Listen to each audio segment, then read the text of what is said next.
नमस्कार। तो एक और बड़ी खबर के साथ आ गए हैं। तो आज है काफी महत्वपूर्ण दिन है। गृह मंत्री हैं मिश्रा जी और उन्होंने नरोत्तम मिश्रा साहब ने दी है एक बहुत ही बड़ी खबर।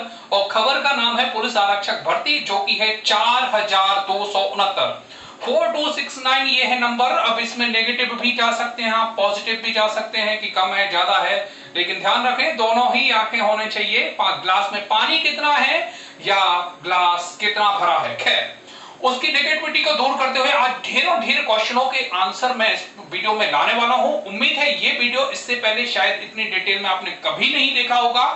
और इस वीडियो के बाद आपको आरक्षक भर्ती से लेकर शायद ही कोई क्वेश्चन हो। फिर भी यदि आपके कोई भी क्वेश्चन बचे हो तो वो कमेंट बॉक्स में जरूर लिखें। शुरुआत करते हैं।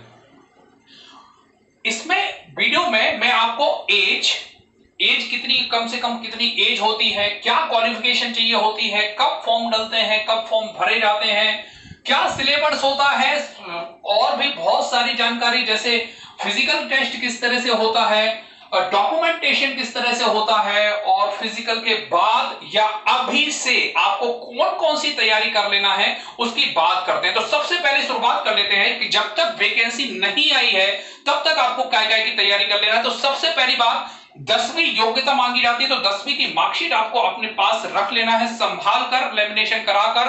आधार कार्ड अपडेट करा लेना है। सबसे पहली बात, आधार कार्ड आपका अपडेटेड होना चाहिए, है ना। उसमें मोबाइल नंबर हो, डेट ऑफ बर्थ हो, खास तौर से एड्रेस हो, ये सारी चीजें बिल्कुल अपडेटेड होना चाहिए आधार कार्ड में।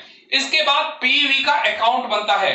जो प्रोफेशनल एग्जामिनेशन बोर्ड है एमपी का, उसका एक अकाउंट बनता है, वो अकाउंट आपके पास होना चाहिए। उसकी डिटेल भी अगर आप चाहते हैं कमेंट बॉक्स में लिखें, मैं सारे आंसर करूंगा। इसके बाद एक इंपॉर्टेंट चीज इस बार जो है वो है ESW या EWS, तो इकोनॉमिकल व्हीकल सेक्शन। मतलब इस बार SC ST OBC के अलावा जनरल को भी आरक्षण मिलेगा। तो ये आरक्षण 10% होगा। इसके लिए ESW, जो कि तहसीलदार से ये प्रमाण पत्र बनता है, वो प्रमाण पत्र आपको बनवाना होगा। इसके अलावा रोजगार का पंजीयन, ये 5 चीजें मैं फिर से बोल दे रहा हूं। सबसे पहली बात, 10वीं की मार्कशीट, आधार कार्ड, पीवी अकाउंट, EWS यदि आप इकोनॉमिकल व्हीकल लेते हैं, इसमें 8 लाख से कम यदि आपकी आय है तो उनके लिए EWS सर्टिफिकेट बनता है, जिसमें 10% आरक्षण मिलता है। इसके अलावा रोजगार पंजीयन, ये 5 चीजें आपको चाहिए होंगी, और कुछ फोटोग्राफ जो अपडेटेड फोटोग्राफ है इस समय के। अब आगे बात करते हैं। आगे आप समझो जरा। अब शुरुआत से बात कर लेते हैं कि सबसे पहली बात होती है एज लिमिट की। तो एज लिमिट की बात हम अगर करें तो एज लिमिट जो होती है वो जनरल के लिए 21 से लेके 33 वर्ष तक होती है, यदि आप मध्य प्रदेश के मूल निवासी हैं तो। जनरल के लिए ओबीसी की बात करें तो 21 से लेके 36 वर्ष तक होती है। SC ST की बात करें तो 21 से लेके 38 वर्ष तक होती है। फिर से रिकॉल कर रहा हूं, जनरल के लिए 33 वर्ष, ओबीसी 3 प्लस कर देंगे तो 36 वर्ष, और एसटी के लिए 5 वर्ष का रिलैक्सेशन, मतलब 38 वर्ष ST ST के लिए होती है। अदर स्टेट के भी फॉर्म भर सकते हैं, तो उनकी उम्र जो होती है वो होती है 21 से लेके 28 वर्ष। मतलब न्यूनतम उम्र फिक्स होती है, अधिकतम उम्र कैटेगरी वाइज चेंज होती रहती है। आगे बढ़ते हैं। अब सवाल होता है सर फॉर्म कब भरे जाएंगे, क्योंकि आप फॉर्म बिल्कुल ध्यान से सुना, मैं सारे क्वेश्चनों का आंसर करने वाला हूं। फॉर्म आपके एग्जाम डेट से बिफोर 15 या 1 महीने पहले ही भरे जाते हैं। आप पिछले साल उठा लो, पीबी तो एग्जाम बोर्ड ऐसा नहीं कि आपको फॉर्म भरवा दियो 4 महीने बाद एग्जाम है ना, रेलवे एनटीपीसी नहीं है ये पीबी है। पीबी में 15 से 1 महीने पहले ही फॉर्म भरे जाते हैं। मतलब अगर आपकी अक्टूबर में है तो सितंबर में फॉर्म भरे जाएंगे, अगस्त में है तो जुलाई में फॉर्म भरे जाएंगे। फॉर्म बहुत पहले से भरते नहीं है। खैर आगे बढ़ते हैं। फॉर्म कहां से पता लगे फॉर्म भरने लगे, तो www.pb.gov.in, मैं डिस्क्रिप्शन में लिंक दे दूंगा, आपको घबराने की जरूरत है नहीं। उस लिंक को आप क्लिक कर देना है, जिस दिन भी आएगा तो उस दिन आपको नोटिफिकेशन मिल जाएगा। आगे बात करते हैं योग्यता की। तो योग्यता बचा चुका हूं 10वीं पास, ये है आरक्षक के लिए। इसमें आरक्षक के साथ प्रधान आरक्षक या ASI की भी पोस्ट निकलती है। तो इसमें जो योग्यता होती है वो होती है 12वीं पास। सेट करो मैं क्या कह गया। आरक्षक के लिए जो योग्यता होती है वो होती है 10वीं पास। प्रधान आरक्षक या ASI 1 स्टार के लिए, और प्रधान आरक्षक के घर पर लाल फिरती लगी होती है, उनके लिए योग्यता होती है 12वीं पास। एएसआई कई बार टेक्निकल भी होता है, तो उसके लिए फिर आपको टेक्निकल डिग्री भी होना चाहिए, आईटीआई या बीटेक है।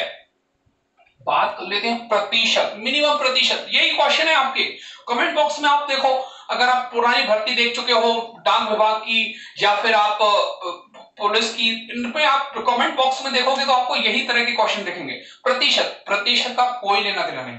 आप ग्रेस लग के पास हुए, आप 10वीं पास हो बस। प्रतिशत से इसलिए भी मतलब नहीं क्योंकि भैया हम खुद लिखित परीक्षा ले रहे हैं, हमें आपके प्रतिशत से क्या मतलब हो सकता है। खैर आगे बढ़ते हैं, अब बात कर लेते हैं इसके फिजिकल पर। तो फिजिकल पर बात कर लेते हैं, फिजिकल में क्या क्या होने वाला है। तो फिजिकल में आपको दौड़ होती है, दौड़ 800 मीटर की ये दौड़ होती है, 2 मिनट 45 सेकंड में इसको पार करना होता है। क्लियर है? मेल के लिए, पुरुषों के लिए फिर से बोल रहा हूं, 800 मीटर दौड़ होती है, 2 मिनट 45 सेकंड में पार करनी होती है, जबकि महिलाओं को यही दौड़ 800 मीटर की 4 मिनट में कंप्लीट करना होती है। थोड़ा सा समय ज्यादा मिलता है गर्ल्स को। जैसे ही आप रिटर्न के बाद दौड़ क्लियर कर लेते हैं तो फिर आपका चयन हो जाता है ऊंची कूद के लिए। तो ऊंची कूद जो होती है, जो मेल के लिए होती है 13 फीट और फीमेल के लिए होती है 10 फीट। क्लियर है? लंबी कूद जो है बंद हो गई है, पहले लंबी कूद होती थी, अब हाल फिलहाल में लंबी कूद नहीं होती है। फिर से बोल रहा हूं, मेल के लिए 13 फीट और फीमेल के लिए 10 फीट। गोला फेंक की बात करें तो 19 फीट, पुरुषों को 19 फीट फेंकना होता है, किसी भी कैटेगरी के हो, और गोले का जो वजन होता है वो होता है लगभग 7.5 किलो या 7 किलो 250 ग्राम या 240 ग्राम। तो आप 7.5 किलो का गोला जो होता है वो 19 फीट फेंकना होता है पुरुषों के लिए। महिलाओं के लिए गोला 13 फीट ही फेंकना पड़ता है और गोले का जो वजन होता है वो होता है 4 किलोग्राम का। क्लियर है? 4 किलोग्राम का ये वजन होता है। अब बात कर लेते हैं हाइट। हाइट की कैटेगरी अगर बात करें तो जनरल, ओबीसी, एससी, गर्ल्स और बॉय। कौन सा बात कर रहे हैं? जनरल के लिए, ओबीसी और एससी के लिए 168 सेंटीमीटर पुरुषों के लिए और 155 सेंटीमीटर गर्ल्स के लिए हाइट चाहिए होती है। एसटी के लिए, एसटी में केवल पुरुषों के लिए थोड़ा सा रिलैक्सेशन है, 8 सेंटीमीटर का 160 सेंटीमीटर। जनरल, शेड्यूल ट्राइब, अनुसूचित जनजाति के लिए 160 सेंटीमीटर लंबाई चाहिए होती है, जबकि गर्ल्स के लिए 155 सेंटीमीटर की लंबाई चाहिए होती है। अब बात कर लेते हैं सीना। जो पुरुषों का सीना का मापन होता है, इस तरह से फुलाना होता है, तो वो कितना फूलना चाहिए? तो पुरुषों का जनरल होना चाहिए 81, आपने सुना होगा 56 इंच का सीना, उसी तरह का है, तो 81 होना चाहिए और फुलाने के बाद 86 होना चाहिए। यही बात ओबीसी के लिए है और यही बात एससी के लिए है।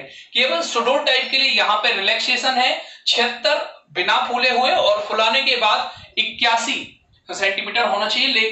मतलब ये बात कॉमन है कि 5 सेंटीमीटर का सीना फूलना जरूरी है किसी भी कैटेगरी के लिए। ओके, आगे बात कर लेते हैं। आगे हम आपको बताने वाले हैं कि अब हमारी प्लानिंग क्या रहने वाली है इन सबके बीच। तो इस सब के बीच हमारी जो प्लानिंग है, 2 क्लासें हम चालू करने वाले हैं। एक फिजिकल, जो कि पीएचक्यू संभावना है कि पहली बार ले रहा है या पहले लेगा, तो फिजिकल पहले आना। तो आप घर बैठे लॉकडाउन में, खास तौर से गर्ल्स या जो घर से बाहर नहीं निकल सकते, वो घर बैठे कैसे फिजिकल की तैयारी करें, तो हम योगाचार्य पंकज जैन योगाचार्य जी को हमने इंट्रोड्यूस किया है। जल्द ही, आपकी कल से ही योगाचार्य जी आपको घर बैठे फिजिकल की तैयारी कैसे करें ये बताएंगे। इसके अलावा मैडम आपको एमपी और साइंस की क्लास लाने वाली हैं। तो सिलेबस की यहीं पर बात कर लेते हैं, सिलेबस किस तरह से पूछा जाता है। 2 घंटे का ये पेपर होता है। 2 घंटे में मैथ्स, रीजनिंग, साइंस, एमपी और जीके इस तरह के कैटेगराइज होता है। Maths 30 number, reasoning 30 number, science 10 number, MP 10 number और जीके 20 नंबर। इस तरह से कुल 100 नंबर का पेपर होता है जो कि आपको 2 घंटे में कंप्लीट करना होता है। उम्मीद है आपको सारी चीजें समझ में आ गई होंगी। तो हम यहां पर एमपी और साइंस की क्लास भी ला रहे हैं, मैथ्स की क्लास भी ला रहे हैं और वेरी इंपॉर्टेंट फिजिकल भी घर बैठे ला रहे हैं। तो आपने अभी तक सब्सक्राइब नहीं किया तो चैनल सब्सक्राइब करें, लाइक करें, कमेंट करें और शेयर कर दें हर जगह, क्योंकि ये वैकेंसी हाथ से नहीं जाना चाहिए। कम हो या ज्यादा, मिलना हमें ही चाहिए। मिलते हैं अगली जानकारी के साथ। नमस्कार।